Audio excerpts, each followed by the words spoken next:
नमस्कार दोस्तों, मैं Virendra Kumar Virendra's maths YouTube channel पर आपका हार्दिक स्वागत करता हूं। आज हम बड़ा ही अच्छा टॉपिक पढ़ेंगे, भाज्य, भाजक, भागफल और शेषफल पर आधारित प्रश्न। हमने इसका पार्ट फर्स्ट हमने कंप्लीट कर लिया था। आज हम इसका पार्ट सेकंड पढ़ेंगे और पार्ट सेकंड के अंदर बहुत ही आज इंटरेस्टिंग पॉइंट होगा, उत्तरोत्तर विभाजन प्रक्रिया। आज हम उसके ऊपर काफी सारे अच्छे अच्छे सवाल करेंगे जो एसएससी के एग्जाम में पूछे जाते हैं। तो देखो आप एक बार,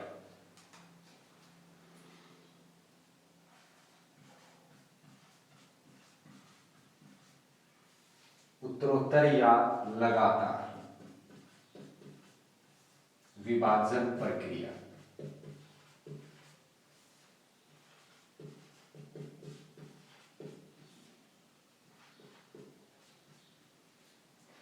मतलब इसके अंदर क्या होता है कि अपने को जैसे किसी भी संख्या के अंदर लगातार भाग देना पड़ता है, और लगातार जब भाग देंगे तो आपसे ये पूछेगा कि उसमें क्रमागत शेषफल क्या होगा, और भी काफी सारे इसमें से क्वेश्चंस बनते हैं। तो हम इस अपने को सबसे पहले तो एक चीज समझनी है। देखिए, जैसे अगर मैं आपसे ये कहूं कि मेरे पास कोई एक संख्या है, कोई एक संख्या है। अब देखो, ध्यान से समझना, इस प्रक्रिया को आप अच्छी तरह से समझ जाओगे, बड़ा आसान है।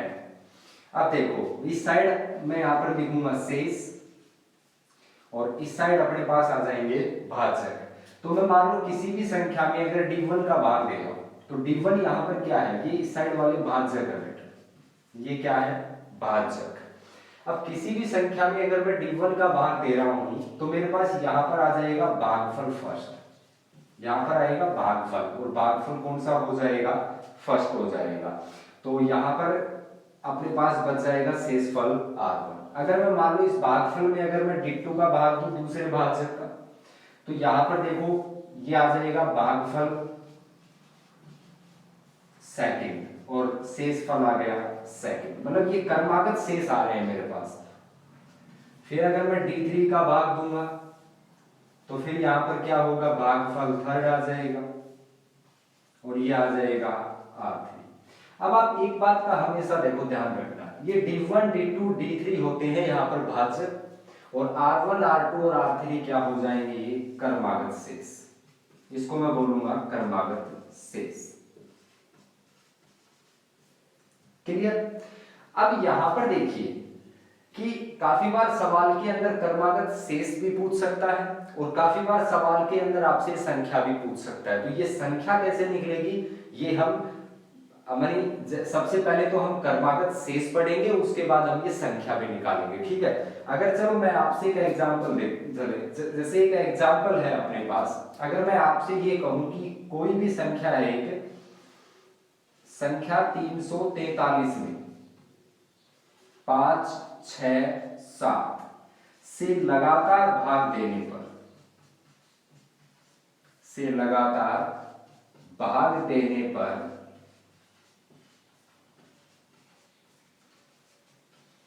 क्रमागत शेष क्या होगी, क्रमागत शेष क्या होगी।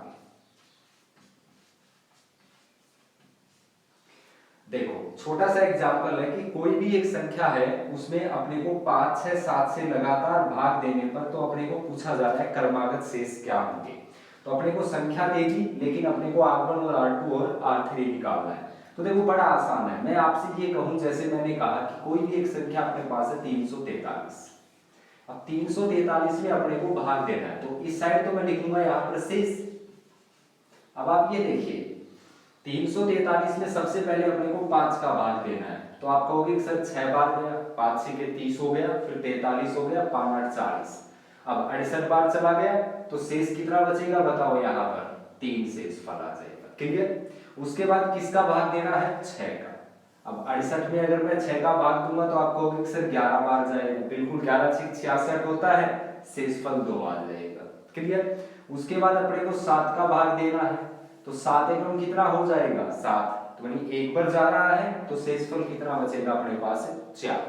अब यहाँ पर अपने को पूछा जा रहा है क्रमागत शेष क्या होंगे, तो क्रमागत शेष मेरे पास क्या आ गए, 3 2 और 4। तो इसका जो आंसर है वो क्या हो जाएगा, 3, 2 और 4, ये आ जाएंगे इसके क्रमागत शेष आ जाएंगे। ठीक है, और भी हम सवाल करेंगे, देखते हैं।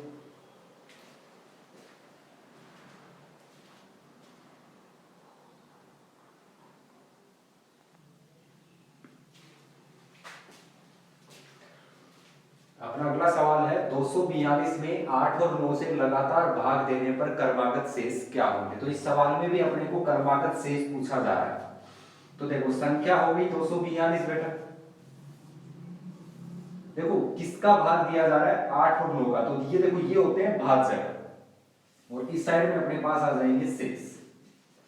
अब देखो मैं कहूं कि 242 में हम 8 का भाग देंगे, तो 8 का भाग देंगे, देखो 8 ये हो गए 24, और फिर यहाँ पर मतलब 30 बार गया, क्योंकि 30 गुणा 8 कितने होते हैं 240, तो अपने पास शेष कितना बच गया बेटा, 2 बच गया।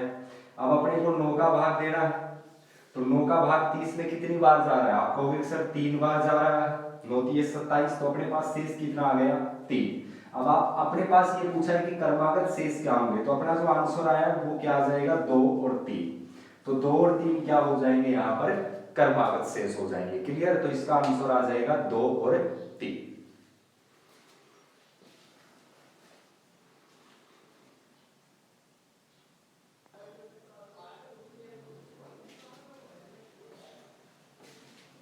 अब देखो सवाल के अंदर काफी बार ये पूछा जाता है कि वह न्यूनतम संख्या क्या होगी या फिर वह संख्या क्या होगी।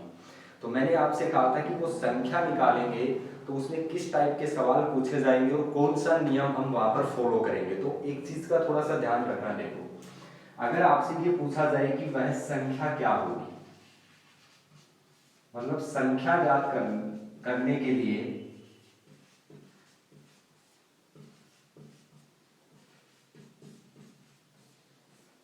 मतलब अपने को अगर संख्या पूछी जाए तो हम क्या करेंगे, जब संख्या ज्ञात करेंगे तो हमेशा ध्यान रखना अंतिम जो भागफल होगा, अंतिम भागफल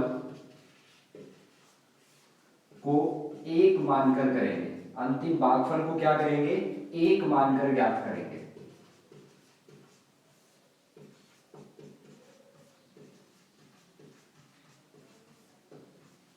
मतलब अगर सवाल में संख्या पूछी जाए तो अंतिम भागफल को हम 1 मानकर वह संख्या ज्ञात करेंगे, और इसकी जो प्रक्रिया है वो आपको अभी समझाता हूं किस तरीके से हम यहाँ पर 1 मानेंगे और फिर अपने को वह संख्या मिलेगी।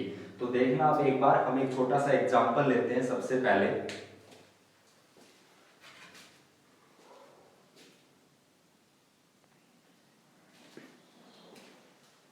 अपना सवाल है कि वह न्यूनतम संख्या क्या होगी जिसमें 4, 6, 8 से लगातार भाग देने पर क्रमागत शेष 3, 4, 2 प्राप्त हो। बड़ा अच्छा सवाल है, यहाँ पर संख्या पूछी जा रही है, तो देखिए कैसे करेंगे, समझ लेना अच्छी तरह। अपने को मानो संख्या निकालनी है, तो मैंने क्या कहा था, इस साइड तो क्या होंगे भाजक और इस साइड क्या होंगे शेष। अब देखो इधर, अब आप अच्छी तरह समझना, भाजक मेरे पास क्या क्या है, 4, 6 और 8 है, तो मैं यहां पर लिख देता हूं 4, और अब देखो स्टार्टिंग में 4 भाजक आ रहा है तो शेष कितना आएगा यहाँ पर 3, फिर अपने पास है भाजक 6, फिर अपने पास आ जाएगा यहाँ पर 4, फिर है 8, और फिर अपने पास शेष कितना आ जाएगा यहाँ पर 2। शेष मैंने इस साइड लिख दिए, देखो शेष तो इस साइड लिख दिए मैंने 3, 4, 2, भाजक उस साइड लिख दिए 4, 6, 8। अब मैंने क्या कहा था, देखो ये भागफल फर्स्ट होगा, ये भागफल सेकंड होगा और ये भागफल थर्ड होगा, तो ये जो भागफल है ये अंतिम भागफल है, और अंतिम भागफल को क्या मानना है, 1 मानना है। अब ध्यान से सुनो, कभी भी देखो ये जो संख्या होती है आप इसको चाहे भाज्य बोल दो, हमेशा ध्यान रखना। तो देखो मैंने क्या कहा था, भाज्य बराबर भाजक गुणा भागफल,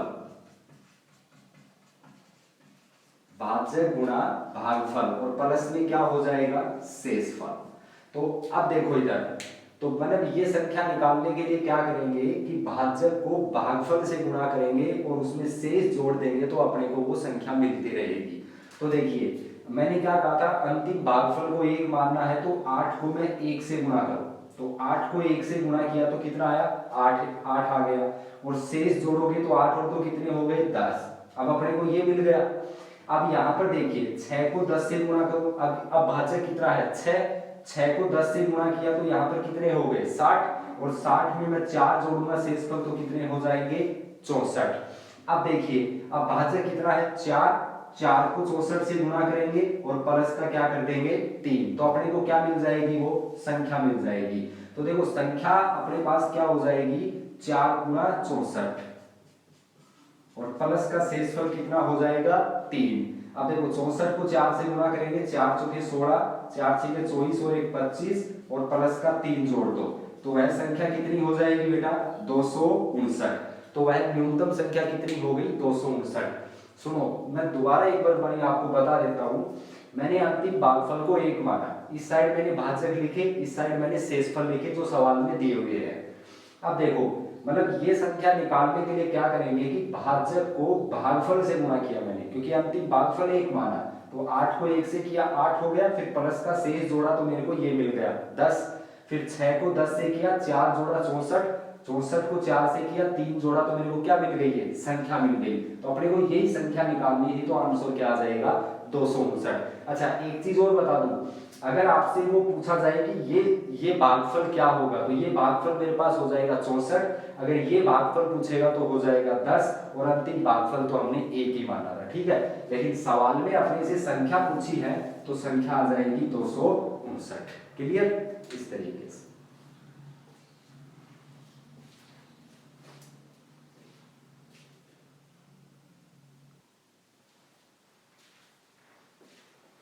अगला सवाल है अपना, वह न्यूनतम संख्या क्या होगी जिसमें 2, 5, 4, 3 से लगातार भाग देने पर क्रमागत शेष 1, 1, 3, 1 प्राप्त हो। तो देखिए यहां पर अपने को लिखना है संख्या,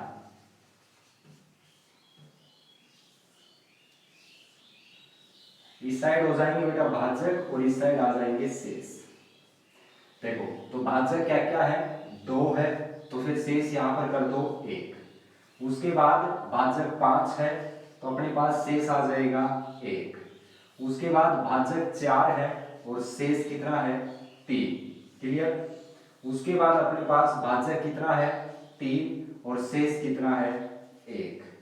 ठीक है बच्चों, अब देखो यहां पर ध्यान से सुनना, अब मैंने क्या कहा था कि अंतिम भागफल को 1 माना, तो यहां भागफल अंतिम 1 है, ये अंतिम भागफल होगा, और अंतिम भागफल को मैंने 1 माना। अब अपने को ये निकालना है, मान लो ये कोई भाज्य है, मान के चलो ये भाज्य है या संख्या है, ये निकालना है, तो भाजक गुणा भागफल, तो 3 को 1 से गुणा करो, कितना है 3, और 3 में प्लस 1 कर दो, कितने हो गए 4, फिर 4 को 4 से गुणा किया बेटा 16, और 16 में 3 जोड़े कितने हो गए 19, फिर 19 को मैंने 5 से गुणा किया, कितने हो गए 95, 95 में 1 जोड़ा, कितने हो गए 96। अब अपने को ये संख्या निकालनी है, तो सेम प्रोसेस है, 2 गुणा कितने हो जाएंगे 96, और प्लस का क्या कर दोगे 1, तो ये संख्या निकल के आ जाएगी 2 गुणा 96, मतलब भाजक गुणा भागफल और प्लस का शेषफल। तो 96 गुणे कितने हो जाएंगे, 2 से 12, 2 में 18 हुए 19, प्लस का 1, तो अपना आंसर कितना हो जाएगा 193। तो वह न्यूनतम संख्या कितनी हो गई 193।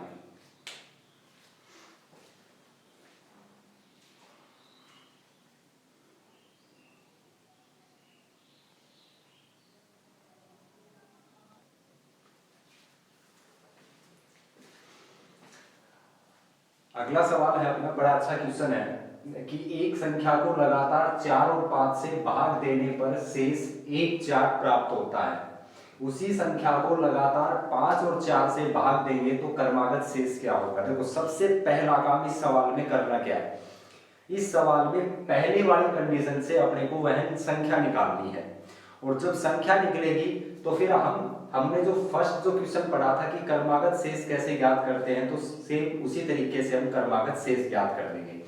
पहला काम अपने को वह संख्या निकालनी है। देखिए तो संख्या निकालते हैं, देखो यहां पर संख्या लिखेंगे, यहां पर आ जाएंगे शेष, और इस साइड में भाजक होंगे। तो देखो इस संख्या में सबसे पहले भाजक 4 का भाग दिया जा रहा है, तो शेष कितना आ रहा है अपने पास 1। उसके बाद फिर 5 से भाग दिया जा रहा है तो शेष कितना आ रहा है बेटा 4। क्लियर। अब यहाँ पर देखिए अंतिम भागफल को 1 मान लो, मैंने यहाँ अंतिम भागफल को 1 मान लिया तो 5 को मैं 1 से गुणा करूंगा तो 5 एकम 5 और प्लस का 4 हो गए तो कितने हो गए 9, और 9 चौके कितने हो जाएंगे 36, 36 में 1 जोड़ूंगा तो ये संख्या मेरे पास कितनी हो जाएगी 37। अब यहाँ पर देखिए संख्या मेरे को मिल गई 37। अब इस 37 को लगातार 5 और 4 से भाग देंगे तो क्रमागत शेष क्या होगा, तो देखिए इस 37 में लगातार हम भाग देंगे किसका 5 का, तो देखो यहाँ पर शेष आएंगे मेरे पास तो 5 7 कितने हो गए 35, तो शेष कितना बच गया 2। अब किसका भाग देंगे हम 4 का, तो 4 का भाग 1 पर जाएगा तो शेष कितना आ गया 3। अब अपने को क्या पूछा है बेटा क्रमागत शेष, तो क्रमागत शेष कितने हो गए 2 और 3, तो इसका आंसर क्या आ जाएगा 2 और 3। क्लियर। इस तरीके से हम इस सवाल को हल करें।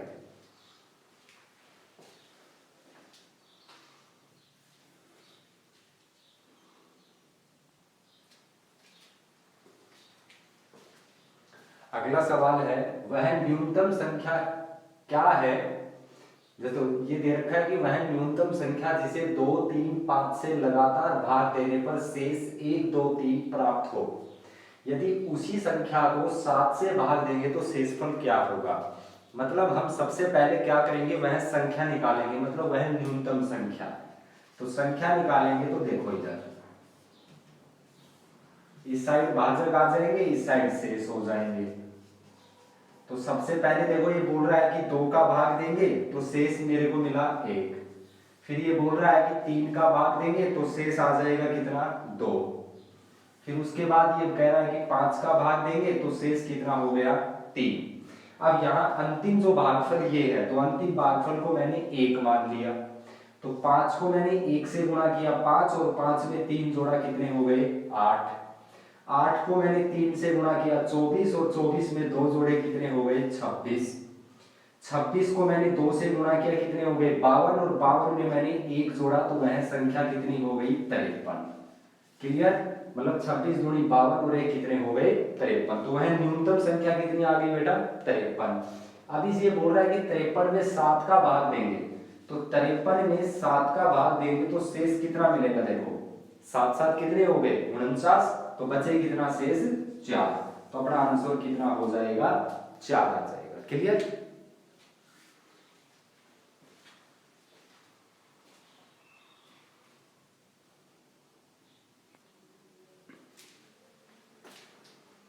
सवाल है कि किसी न्यूनतम संख्या में 4 6 8 से लगातार भाग देने पर शेष 2 3 4 प्राप्त होते हैं, यदि भाजकों का क्रम बदल दिया जाए तो क्रमागत शेष क्या होंगे। बड़ा अच्छा क्वेश्चन है, देखो इधर मतलब सबसे पहले वाले जो भाजक है वो तो है 4 6 8, ठीक है, तब तो अपने पास क्रमागत शेष आ रहे हैं 2 3 4। फिर ये बोल रहा है कि अगर उसी संख्या में अगर उसके भाजकों के क्रम को बदलने पर, मतलब भाजकों का क्रम बदल देंगे 8 6 4, फिर उसका भाग देंगे तब क्रमागत शेष क्या होगा। तो सबसे पहले बेटा अपने को वह न्यूनतम संख्या ज्ञात करनी है, ठीक है। तो देखिएगा अपने को सबसे पहले संख्या ज्ञात करनी है, तो इस साइड शेष करेंगे उस साइड अपने पास भाजक हो जाएंगे। तो यहाँ पर 4 का भाग देंगे तो शेष बता रहा है 2, फिर 6 का भाग देंगे तब शेष आ रहा है 3, फिर उसके बाद 8 का भाग देंगे तो शेष आ रहा है 4। अब अंतिम भागफल को मैंने क्या माना 1, अब 8 को 1 से गुणा करेंगे तो 8 हो गया और 8 में 4 जोड़ेंगे कितने हो गए 12, फिर 12 को मैं 6 से गुणा करूंगा 72 और 72 में 3 जोड़ूंगा कितने हो गए 75। अब 75 को 4 से गुणा करते हैं तो देखो 75 को 4 से गुणा करेंगे तो ये हो जाएगा 300 और 300 में 2 जोड़ेंगे तो अपने पास संख्या कितनी हो जाएगी 302 आ जाएगी। तो अपने पास संख्या कितनी हो गई 302। क्लियर। अब ये बोल रहा है कि इस संख्या के अंदर भाजकों के क्रम को बदल दिया जाए, तो देखो 302 में भाजकों का क्रम बदलते हैं, देखो तब क्रमागत शेष क्या होंगे। तो इस साइड शेष होगा तो इसके भाजकों क्रम बदलते हैं, तो देखो 8 6 4 लेंगे, अब 8 का भाग देंगे देखो तो कितनी बार जा रहा है 8 या 24 हो गए, कितने बच जाएंगे यहाँ पर, तो कितने हो जाएंगे 62, तो 62 हो गए, तो फिर कितने हो जाएंगे 8 7 56, तो फिर कितने बचे मेरे पास 6 शेष बच गए। फिर किसका 6 का, तो 6 6 के 36 हो गया, तो फिर कितना बचा शेष 1 बच गया। उसके बाद किसका फिर 4 का, और 6 में 4 का भाग कितने बार जाएगा 1 बार, तो शेष कितना आ जाएगा 2। अब अपने को पूछा है कि कर्मागत शेष क्या होंगे, तो कर्मागत शेष कितने हो जाएंगे 6 1 और 2, तो इसका आंसर क्या हो जाएगा 6 1 और 2 ये आ जाएंगे कर्मागत शेष। तो आप इस तरीके से उत्तरोत्तर यानी लगातार विभाजन प्रक्रिया से आप इस तरीके के सवाल आपको मिलेंगे, और लगभग ये क्वेश्चंस पूछे जाते हैं, एसएससी के एग्जाम में भी पूछे जाते हैं क्वेश्चन, रेलवे के एग्जाम में भी पूछे जाते हैं। तो आप इन क्वेश्चनों को करो, इनकी प्रैक्टिस करो, बहुत इजी मेथड है, मैंने आपको अच्छी तरीके से समझा दिया है। और आज की इस क्लास के अंदर हम इतना ही पढ़ेंगे आज। धन्यवाद।